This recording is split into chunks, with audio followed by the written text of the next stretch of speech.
In the top stories, Prime Minister reflects on hero's legacy, challenges nation to carry the torch. Guyana launches Georgetown City Revival Plan, and Macron's to offer scientific evidence to U.S. court to prove Bridget is as a woman, lawyer says.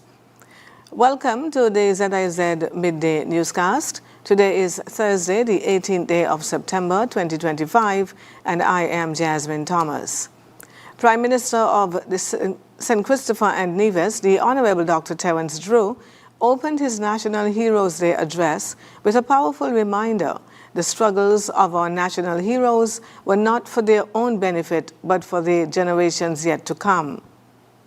This year, as we mark the 42nd anniversary of our independence, under the theme Perpetual Progress, a Sustainable Future in View, Independence 42, we are reminded that the struggle of our national heroes was never for themselves alone.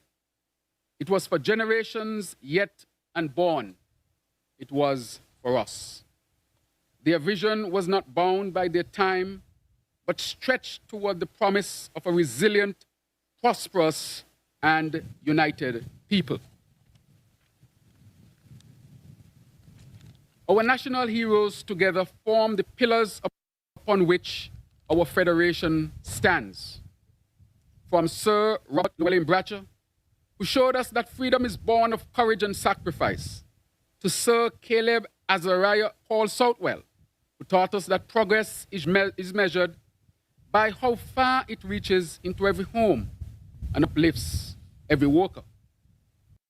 Each gave us a piece of the foundation.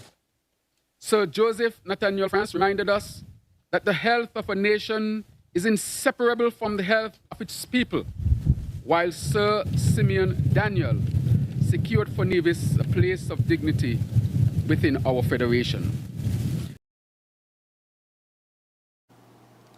Dr. Drew also highlighted St. Kitts and Nevis's only living national hero, the Right Excellent Right Honorable Sir Dr. Kennedy Simmons, and his immense contribution to leading the Federation to independence in 1983.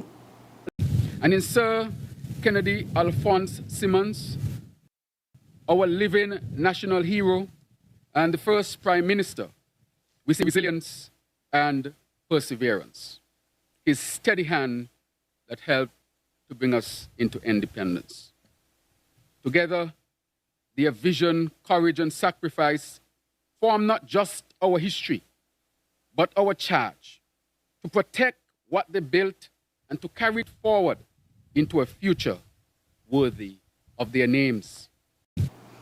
Dr. Drew reflected on the courage of the enslaved who dared to dream to liberty and the determination of laborers and teachers who demanded justice.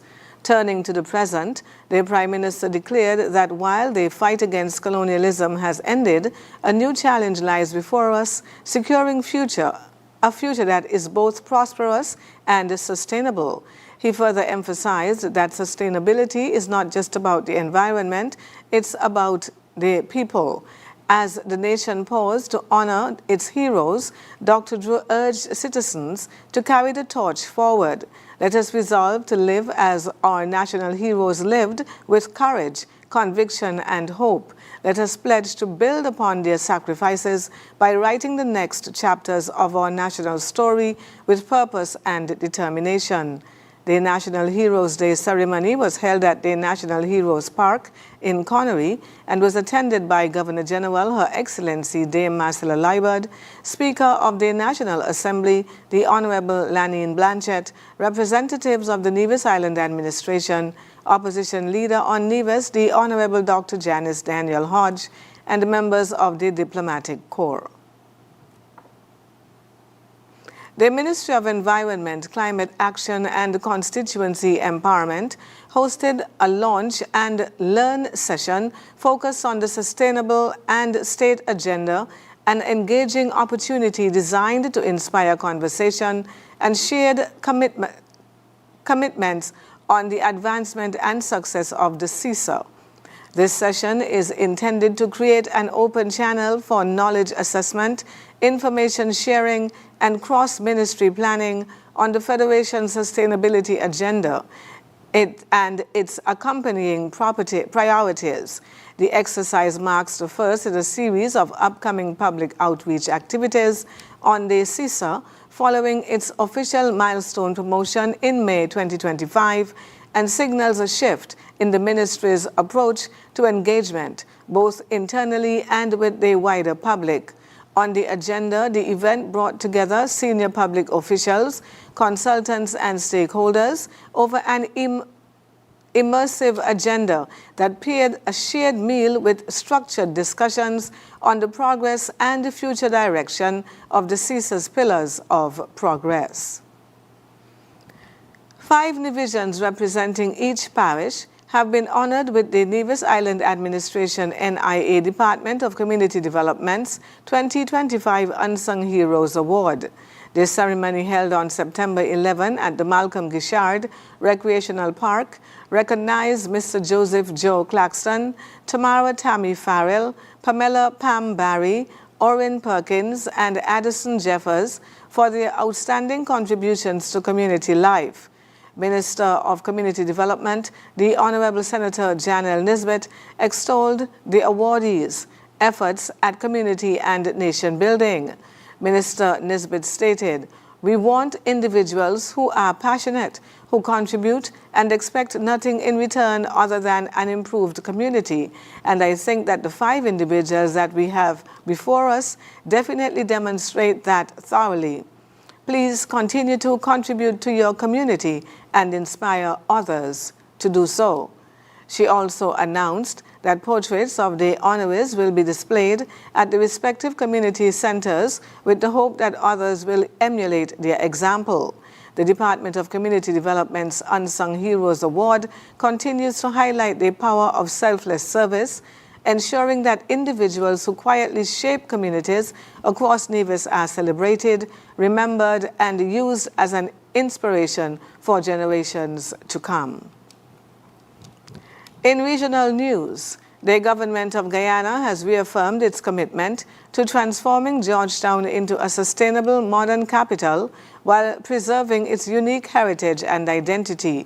Speaking at a news conference, President Irfan Ali said the mismanagement and efficiency through which the city is managed can no longer be tolerated. It is time for us as citizens and as a country to take charge of the situation.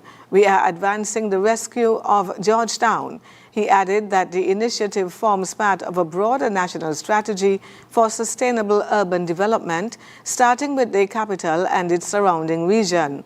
Over the past 5 years, the government has invested billions of dollars in drainage upgrades, roads improvements, housing expansion, and a high-span bridge over the Demerara River, all aimed at improving quality of life and supporting economic growth.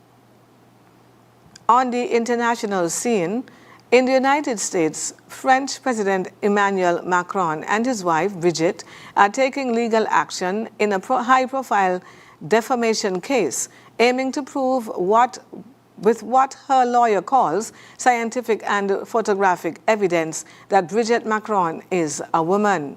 The couple is suing American right-wing commentator Candace Owens, who has repeatedly claimed without evidence that Mrs. Macron was born male.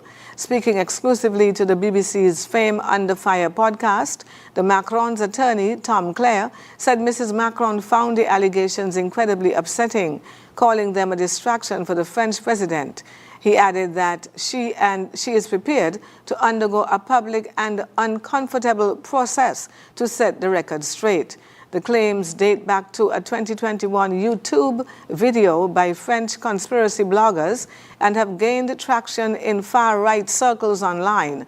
The Macrons previously won a defamation suit in France, but that ruling was overturned on appeal earlier this year, not because the claims were proven true, but on freedom of expression grounds.